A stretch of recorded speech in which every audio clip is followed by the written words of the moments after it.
So hello no, alam nyo ba no na sa the second coming of Christ, alam nyo ba na sa susunod na pagbabalik ng ating Panginoong Hesukristo ay hindi na siya babalik para sa mga taong makasalanan. Hindi siya babalik para tubusin ang mga tao, para iligtas ang mga tao doon sa kanilang mga kasalanan.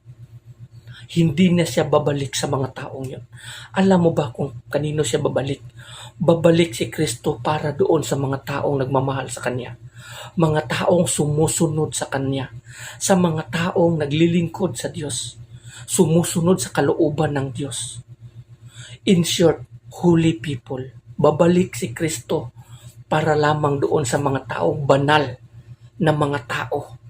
Banal na mga tao na naglilingkod sa Panginoon at patuloy na naghihintay sa Panginoon. Ito ay ayon sa mga nakasulat dito sa Biblia, especially sa nakasulat din dito sa Tesalonica, sa sulat ni Apostol Pablo, patungkol doon sa pagbabalik ng ating Panginoon Kristo.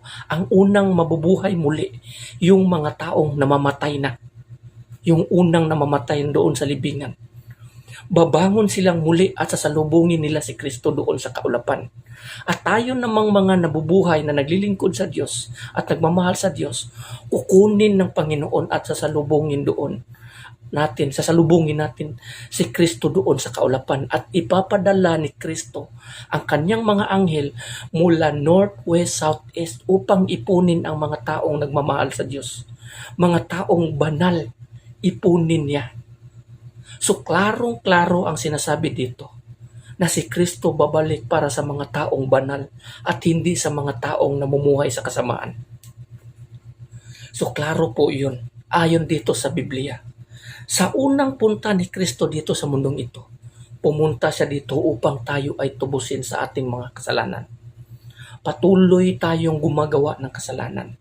Tayong lahat ng panahon na yun, alipin sa kasalanan. Ang kaligtasan inabot ni Kristo sa buong mundo, mula Hudyo hanggang doon sa mga hintil, upang ang mga hintil magkakaroon ng kaligtasan sa pamamagitan ng ating Panginoong Hesukristo. So binigyan tayo ng Diyos Ama ng isang daan patungo sa Kanya, si Kristo na namatay sa krus upang tayo ay tubusin.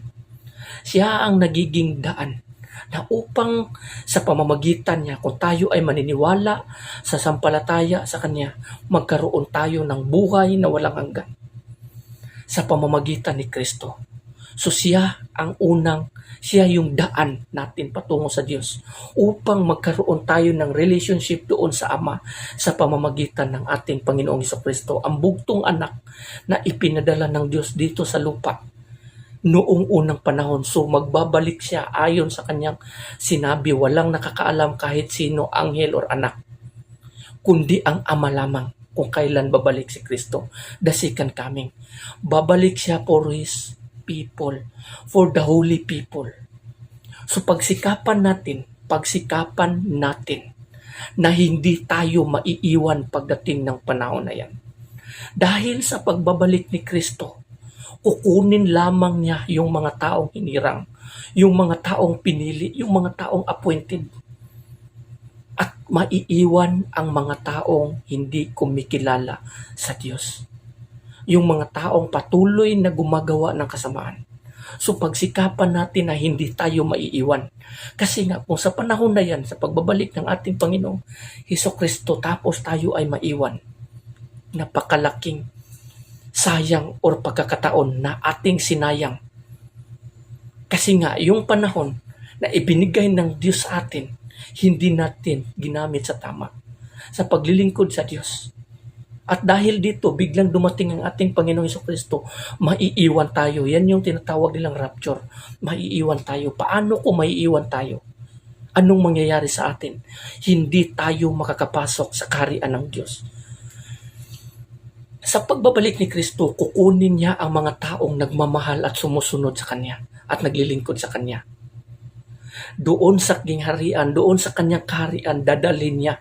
Kasi doon sa kaharian, ang lahat ay nakaprepare na. Nakahanda na ang lahat sa pagdating ng mga banal ng Diyos.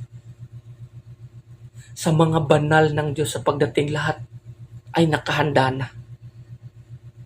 So pagsikapan natin na mapasama tayo doon sa pagbabalik ni Kristo at hindi tayo maiiwan pagdating ng panahon. Kasi kung maiiwan tayo, hinding-hindi tayo makakapasok sa kaharian ng Diyos.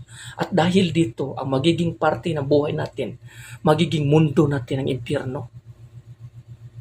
Yun ang magiging resting place natin at hindi tayo mananatili doon ng isang buwan, isang taon, 3 taon, 5 taon. Lifetime. Unending. Walang katapusan.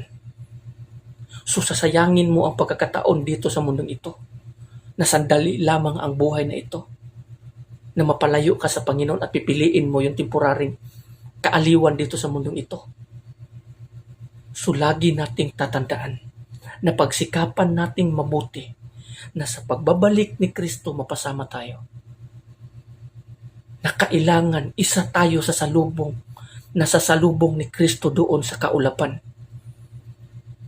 Na pagsikapan natin na isa tayo sa babangon muli at matanggap natin ang buhay na walang hanggan sa pamamagitan niya.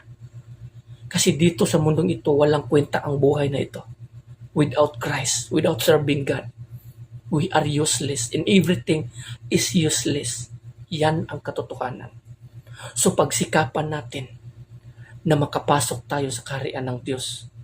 Na sa pagbabalik niya, for the second coming of Christ, pagsikapan natin na kailangan mapasama tayo at hindi tayo ma-leave behind. No, so hanggang dito na lang. And God bless everyone.